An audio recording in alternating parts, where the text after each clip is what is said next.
নমস্কার বন্ধু, আমি আবার চলে এলাম ট্রেনে বসে বসে আপনাদের জন্য।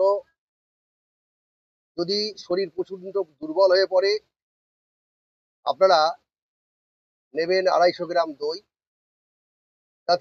তার মধ্যে দেবেন কিছু ছোলা আর কিছু বাদাম, চীনা বাদাম। এর সঙ্গে এবার কুচি কুচি করে দেবেন একটা আপেল, একটা গোটা কলা, 4 থেকে 5টা কাঠবাদাম, 2 থেকে 3টে কাজু একত্রিত করে ওর মধ্যে 4টে খেজুর এবং একটু আখের গুড় মিশিয়ে আপনারা এটা ব্লেন্ডারে ব্লেন্ড করে নিন।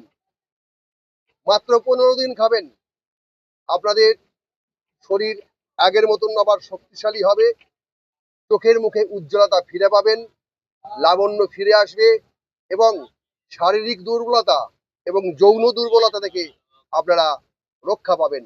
নমস্কার। হ্যাঁ, যদি আমার এই